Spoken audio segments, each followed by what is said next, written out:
কিন্তু জেনে রাখো এখানে ওয়াশ করতে আসছে, ঠিক আছে? আয়নাগর না এখানে, হাজিবাদ না এখানে, কোনো রাজনীতির আলোচনা এখানে চলবে না। আপনি কি বক্তব্য দিচ্ছেন এখানে? রাজনীতির কোনো নো নো নো দিছি না। নো, অনলি ওয়াশ, কোনো রাজনীতির বক্তব্য এখানে দেবেন না।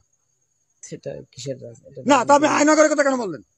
হাজিবাদ কেন বললেন? চিত্রটা তুলে ধরলাম। নো, এটা চিত্র, আমি তো চিত্র বললাম নো। বাংলাদেশের তুলে ধরলাম। নো, এভাবে তো বলা সিস্টেম না, এখানে আলেমরা আছে।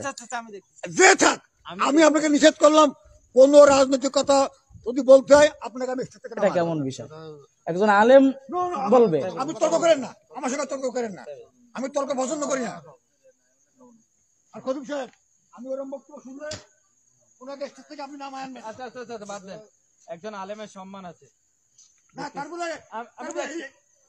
আমি বলতেছি আমার ওয়াজে কোনো রাজনৈতিক বক্তব্য চলবে না। আমি দেখতেছি বললাম তো। সরকার ওনার অনুরোধ করতেন